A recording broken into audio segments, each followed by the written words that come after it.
નમસ્કાર દર્શક મિત્રો, હું છું પ્રિયા માધવાણી. આપ જોઈ રહ્યા છો લોક સામના ન્યૂઝ.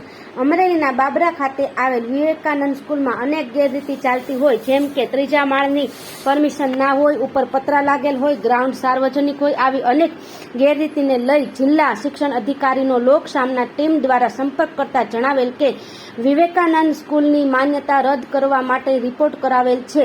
હવે આગળ જોઈએ શું આ સ્કૂલની માન્યતા રદ થાય છે કે પછી કોઈ લાગવકશાહી કામ કરી જાય છે. જનતામાં ચર્ચાઈ રહ્યો છે એક જ પ્રશ્ન. હું છું પ્રિયા માધવાણી, અમરેલીથી. આજે આપણે આવ્યા છે ગૌમાળી ભવન.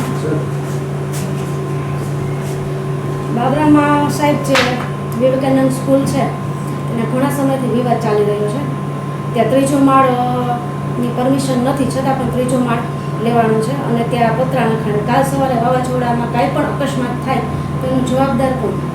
એ જવાબદાર સંપૂર્ણ સંચાલક મંડળ રહેશે. મંજૂરી વગર એને ત્રીજો માળ બનાવ્યો છે, એ નગરપાલિકાની મંજૂરીની બાબત છે, એને મંજૂરી માગી છે અને શાળા છે એની અંદર મંજૂરી વગર ત્રીજો માળ લઈ લીધો છે. એટલે અમે એને નોટિસ આપી અને એનો ખુલાસો લીધેલો છે અને ખુલાસો રાખી ન રાખીને અમે માધ્યમિક શિક્ષણ બોર્ડમાં માન્યતા રદ કરવા માટેની કાર્યવાહી કરેલી છે. અને ત્યાં સાર્વજનિક પ્લોટ છે, છતાં એ લોકો વાપરે છે, વાળી લીધું છે. એ જે તે સમયે જ્યારે મંજૂરી મળી ત્યારે જે તે સમયના સોસાયટીના જે રહીશો હતા એને વાપરવા માટેની મંજૂરી આપેલી છે.